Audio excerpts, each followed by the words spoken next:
Puwede ba kung sino nagha-hack ng cellphone ko, puwede bang pakitigilan na?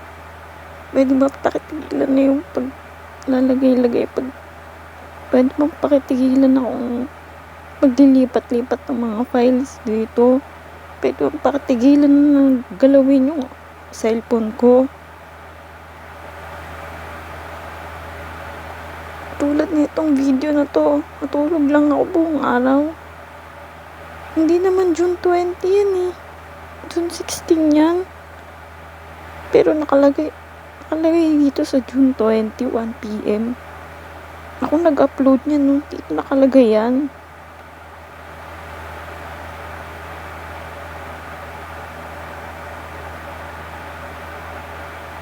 (7:38 to 9:38 AM). Dito nakalagay yan. Hindi ko alam kung sino putang inang gumagalaw ng cellphone ko, ng G-Drive account ko.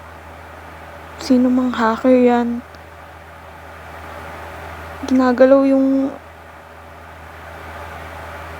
saan nakalagay yung mga uploaded files, mga uploaded pictures, videos. Pati pangalan ng file, pinapalitan.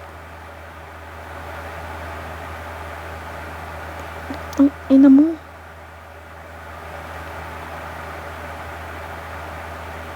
Bayad ka ba para pagtripan ako? Bayad ka ba para galaw-galawin yung mga files na naka-upload dito? Hindi lang ito sa account na to, sa lahat-lahat ng account ko na yan. Ginagalaw.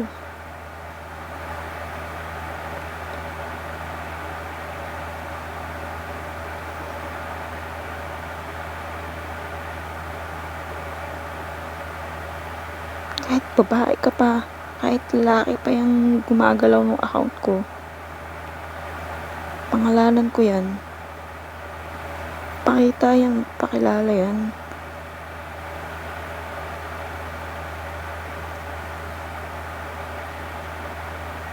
Pati yung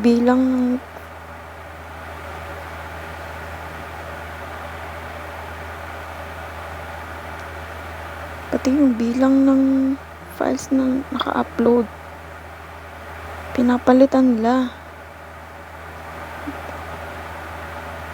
Para lang yun yung nagpapayaman sa kanila, eh.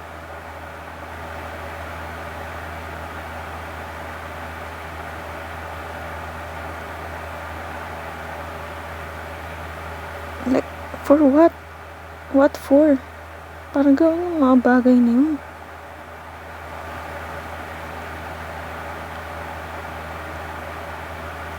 Para manakot kayo ng tao? Para takutin nyo yung mga gumagamit ng mga ganitong products?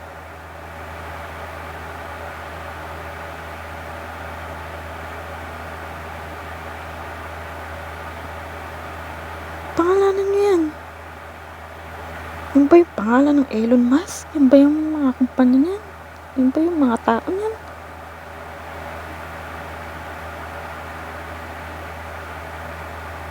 Yung ba yung gumagalaw ng cellphone ko? Yung ba yung gumagalaw dito sa Samsung S2?